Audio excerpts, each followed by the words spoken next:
Hello everyone, and welcome back to my Easter special. Yes, that's right, this is episode 2 of my 4-day long Easter special, where I will be posting a new video every of the 4 days of Easter. That is Palm Sunday, which was last weekend, and today, which is Good Friday, and then tomorrow, which is Easter Saturday, and then the day after that, Sunday, which is of course Easter Sunday. So today, as I said, it is Good Friday. Happy Good Friday, everyone. And we will be building the next part of the Easter story. So if you have a look over here, you will see the one from last weekend, the Palm Sunday scene right here. This is of course Jesus riding in to Bethlehem, no, not Bethlehem, Jesus riding into Jerusalem on the back of a donkey, and the crowds crowding around him with the coats and the palm leaves and spreading them on the ground before him in this great procession up into Jerusalem. But today we will be heading up here onto this hill as I read from the Bible the story of Good Friday. We will also build a special build, probably right around up here, of Palm Sunday.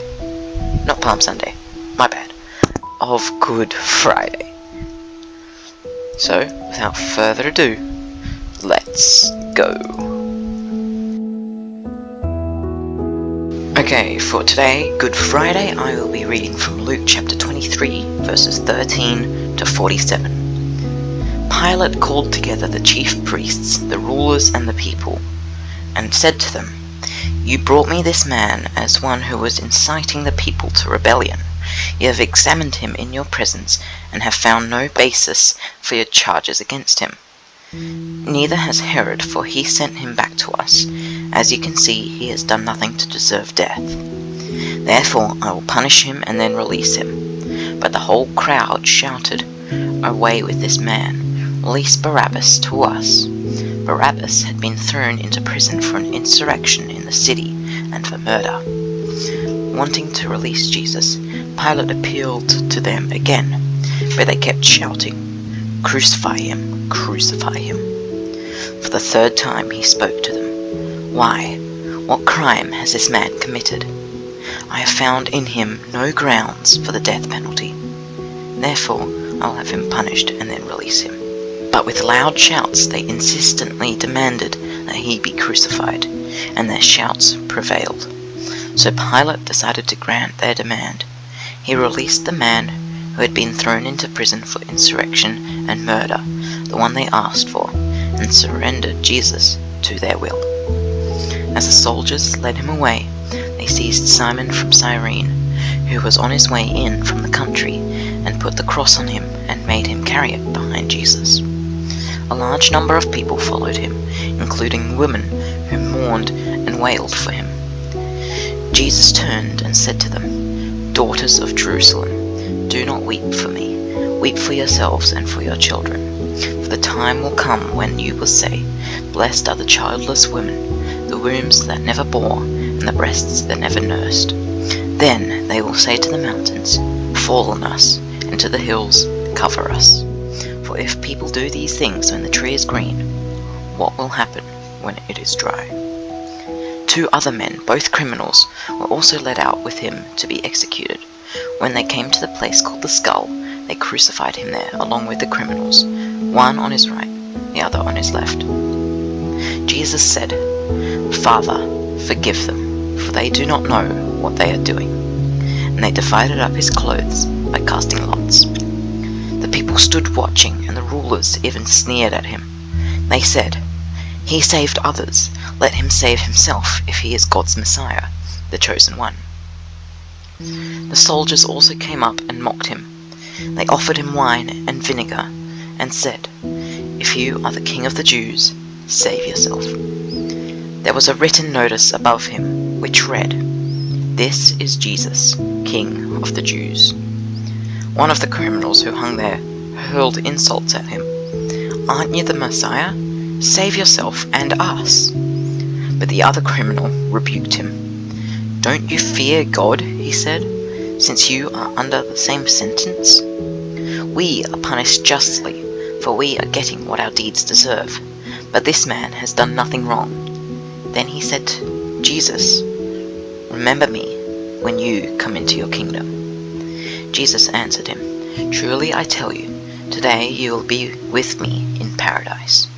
It was now about noon, and darkness came over the whole land until 3 in the afternoon, for the sun stopped shining, and the curtain of the temple was torn in two. Jesus called out with a loud voice, "Father, into your hands I commit my spirit."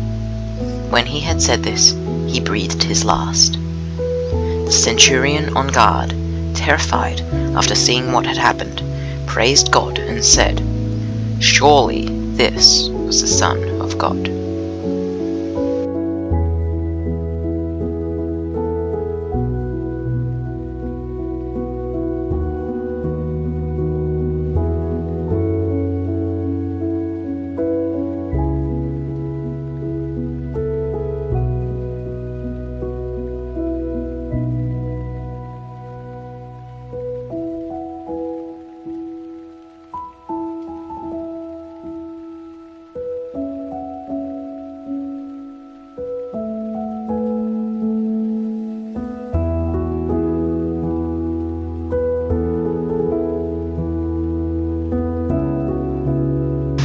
There we go. As you may see from behind me, it has gotten a bit dark now. It's currently sunset, and that is to provide a nice backdrop for this lovely, very meaningful build over here of course, Jesus on the cross, with the other two criminals either side of him on slightly smaller crosses, to draw the main focus to Jesus right here. So you can see I kind of made it look a bit like some crowds have been around and the ground's a bit trodden on and stuff. But yeah, overall this is a very small build kind of, but I think it makes up for it in its significance and its meaning behind it. So yeah, that is pretty much it for today's build and Bible reading. Hope you enjoyed. This isn't all that happened on Good Friday, of course. There was the Last Supper, which was actually usually celebrated yesterday on Thursday, but I decided not to include it as a video of its own, maybe next year. But yeah, so that happened.